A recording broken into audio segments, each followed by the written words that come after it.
नमस्कार दोस्तों, प्रस्तुत है मुंशी प्रेमचंद द्वारा लिखी गई कहानी परीक्षा। नादिर शाह की सेना ने दिल्ली में कत्लेआम कर रखा है। गलियों में खून की नदियां बह रही हैं। चारों तरफ हाहाकार मचा हुआ है। बाजार बंद है। दिल्ली के लोग घरों के द्वार बंद किए जान की खैर मना रहे हैं। किसी की जान सलामत नहीं है। कहीं घरों में आग लगी हुई है, कहीं बाजार लुट रहा है। कोई किसी की फरियाद नहीं सुनता। रईसों की बेगमें महलों से निकाली जा रही हैं और उनकी बेहुरमती की जाती है। ईरानी सिपाहियों की रक्त पिपासा किसी तरह नहीं बुझती। मानव हृदय की क्रूरता, कठोरता और पैशाचिकता अपना विकरालतम रूप धारण किए हुए है। इसी समय नादिर शाह ने बादशाही महल में प्रवेश किया। दिल्ली उन दिनों भोग विलास की केंद्र बनी हुई थी।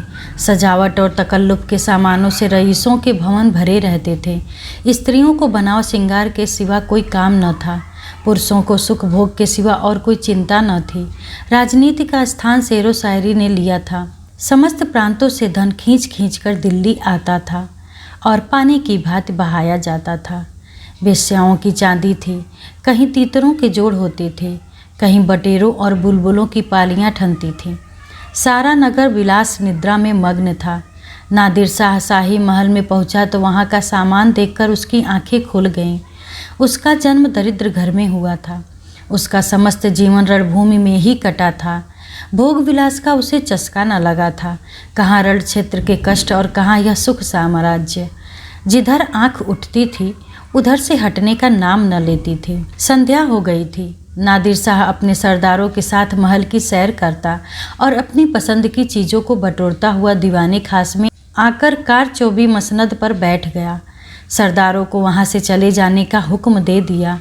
अपने सब हथियार खोलकर रख दिए और महल में दरोगा को बुलाकर हुक्म दिया, मैं शाही बेगमों का नाच देखना चाहता हूँ। तुम इसी वक्त उनको सुंदर वस्त्र आभूषण से सजाकर मेरे सामने लाओ। दरोगा ने यह नादिर शाही हुक्म सुना तो होश उड़ गए। वह महिलाएं जिन पर कभी सूर्य की दृष्टि भी नहीं पड़ी कैसे इस मजलिस में आएंगी। नाचने का तो कहना ही क्या, शाही बेगमों का इतना अपमान कभी न हुआ था। हाँ नर पिशाच, दिल्ली को खून से रंगकर भी तेरा चित्त शांत नहीं हुआ। मगर नादिर शाह के सन्मुख एक शब्द भी जबान से निकालना अग्नि के मुख में कूदना था। सिर झुकाकर आदाब बजा लाया और आकर रनिवास में सब बेगमों को नादिर शाही हुक्म सुना दिया। उसके साथ ही यह इत्तला भी दे दी कि जरा भी तामुल न हो। नादिर शाह कोई उज्र या हीला न सुनेगा। शाही खानदान पर इतनी बड़ी विपत्ति कभी नहीं पड़ी। पर इस समय विजयी बादशाह की आज्ञा को सिरोधार्य करने के सिवा प्राण रक्षा का अन्य कोई उपाय नहीं था। बेगमों ने यह आज्ञा सुनी तो हतबुद्धि सी हो गई। सारे रनिवास में मातम सा छा गया। वह चहल पहल गायब हो गई। सैकड़ों हृदयों से अत्याचारी के प्रति एक साप निकल गया। किसी ने आकाश की ओर सहायता याचक लोचनों से देखा, किसी ने खुदा और रसूल को सुमिरन किया, पर ऐसी एक महिला भी न थी जिसकी निगाह कटार या तलवार की तरफ गई हो। यद्यपि इनमें कितनी ही बेगमों के नसों में राजपुतानियों का रक्त प्रवाहित हो रहा था, पर इंद्रिय लिप्सा ने जौहर की पुरानी आग ठंडी कर दी थी। सुखभोग की लालसा आत्मसम्मान का सर्वनाश कर देती है। आपस में सलाह करके मर्यादा की रक्षा का कोई उपाय सोचने की मोहलत न थी। एक एक पल भाग्य का निर्णय कर रहा था। हताश होकर सभी ललनाओं ने पापी के सम्मुख जाने का निश्चय किया। आंखों से आंसू जारी थे, दिलों से आहें निकल रही थीं, पर रत्न जटित आभूषण पहने जा रहे थे। अश्रु सिंचित नेत्रों में सुरमा लगाया जा रहा था और शोक व्यथित हृदयों पर सुगंध का लेप किया जा रहा था। कोई केस गूंथती थी, कोई मांगों में मोतियां पिरोती थी। एक भी ऐसे पक्के इरादे की स्त्री न थी जो ईश्वर पर अथवा अपनी टेक पर इस आज्ञा का उल्लंघन करने का साहस कर सके।